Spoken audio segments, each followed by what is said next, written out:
This episode of On the Record is brought to you by Weisler Engineering. Whether you need low power for occasional use or high power for the toughest jobs, Weisler's PTO drive shafts have you covered. To learn more or to find the right PTO for you, visit www.weisler.com. I'm Executive Editor Kim Schmidt. Welcome to On the Record. Here's an update on what's currently impacting the ag equipment industry.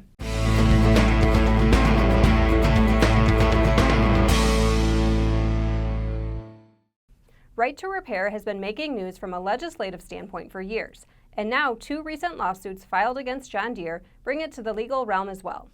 On January 12th, Forest River Farms, owned by Robert Blair, filed an antitrust lawsuit against Deere & Company over alleged monopolization of the repair service market for John Deere brand agricultural equipment and onboard central computers.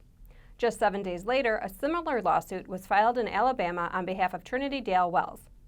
Wells' suit alleges that Deere's proprietary tractor software is creating a monopoly that's unfair to small farmers. Josh Evans, General Counsel and Vice President of Government Relations for the Equipment Dealers Association, says that likely won't be the end of the lawsuits filed. In class action cases like this, he says often once the initial suit is filed, every other plaintiff's firm of a certain size will go out and start looking for more plaintiffs to file their own lawsuits. In Evans' estimation, the lawsuits illustrate a fundamental misunderstanding and misconception of the farm equipment dealership industry. Evans and EDA stress that dealers need to take this opportunity to tell their story and make sure that state and federal governments and the news media understand the industry. Dealers need to stress that while they're connected to the manufacturers, they're independently owned businesses as well. This week's Dealers on the Move include Redland Equipment and Townline Equipment. AGCO dealer Redland Equipment recently opened 4 Colorado locations. Redland is a new business venture and recently completed the purchase of G&M Implement and the ag assets of Wagner Equipment. Kubota dealer Townline Equipment has purchased 3 Sharon Springs Garage Kubota dealerships in New York. The dealership now has 5 locations and expands its service area from central New Hampshire and Vermont through the Albany area and central New York. Now here's Michaela Paulkner with the latest from the Technology Corner.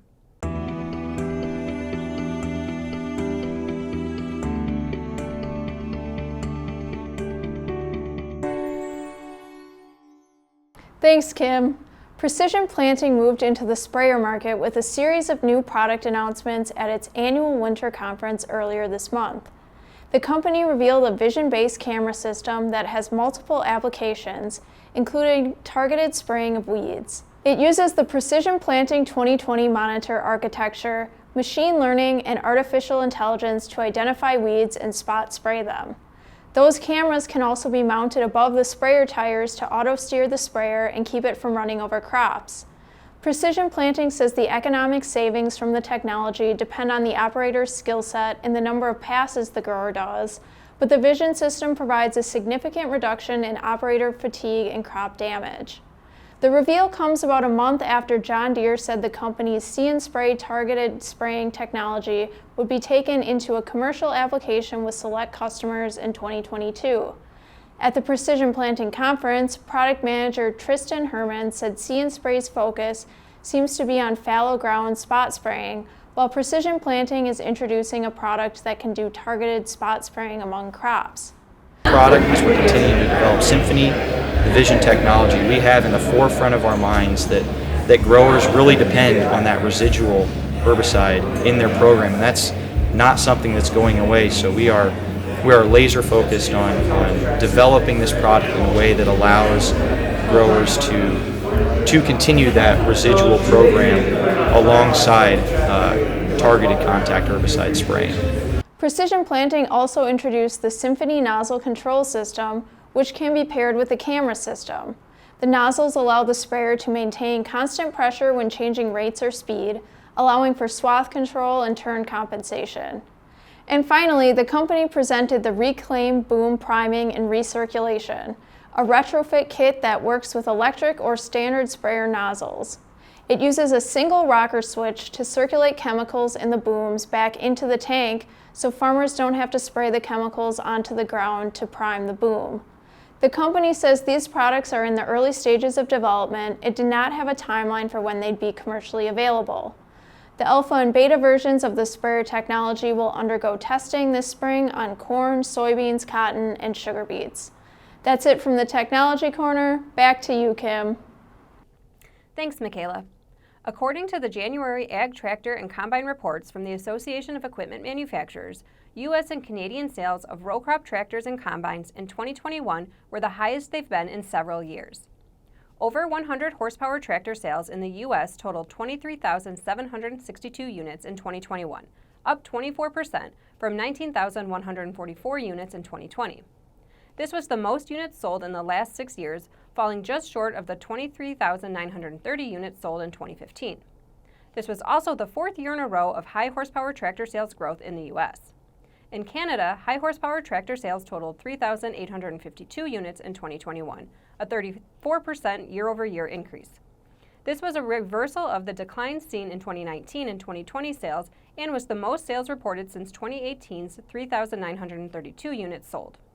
In the U.S., last year's combine sales came in at 6,272 units, a 25% increase over the 5,030 units sold in 2020. This represented the second year of growth in the U.S. combine sales and the most sold in the last 7 years, coming up short of the roughly 8,000 units sold in 2014. Canadian sales were also up in 2021, rising 23% to 1,786 units sold. This was the most combines sold reported in the last years, but below the 2,100 units sold in 2018. Now here's Associate Research Editor Ben Thorpe with a Data and Trends update.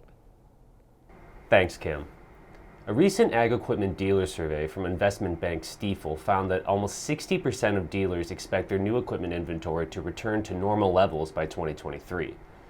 Roughly 68% of AGCO dealers forecast their new inventories to normalize by 2023, along with 61% of CNH industrial dealers and 58% of Deere dealers.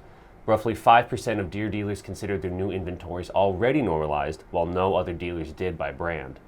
In total, roughly 10% of all surveyed dealers expected normal inventories in the second half of 2022, 16% estimated inventories would normalize in 2024, and 8% expected normalcy after 2024.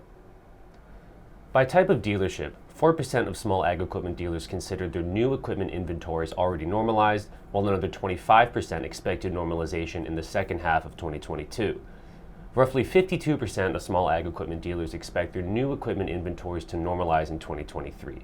By comparison, no large ag equipment dealers reported having normal inventories currently, and 21% expected normal inventories in the first half of 2022. Exactly half of large ag dealers forecast normal inventories by 2023. Dealers that sell both large and small ag equipment were less optimistic on the near future, with only roughly 9% expecting normal new inventories before 2023. Back to you, Kim. Thanks, Ben. This month's Ag Equipment Intelligence's Dealer Sentiments and Business Conditions Update saw new equipment pricing hit a record high for the second month in a row. New price realization hit 3.8% in December 2021, up 3.4% in November, both of which are record highs at their time of publication. Price realization has been on the rise since early 2020 and broke into new highs in early 2021. One dealer from the Lake States felt higher prices were just one of the potential challenges to current equipment demand, saying, "We are nervous that demand will trend downward after price realization, less discounting, and now higher interest rates and input costs hit farmers' balance sheets." As always, we welcome your feedback. You can send comments and story suggestions to kschmidt@lessitermedia.com. Until next time, thanks for joining us.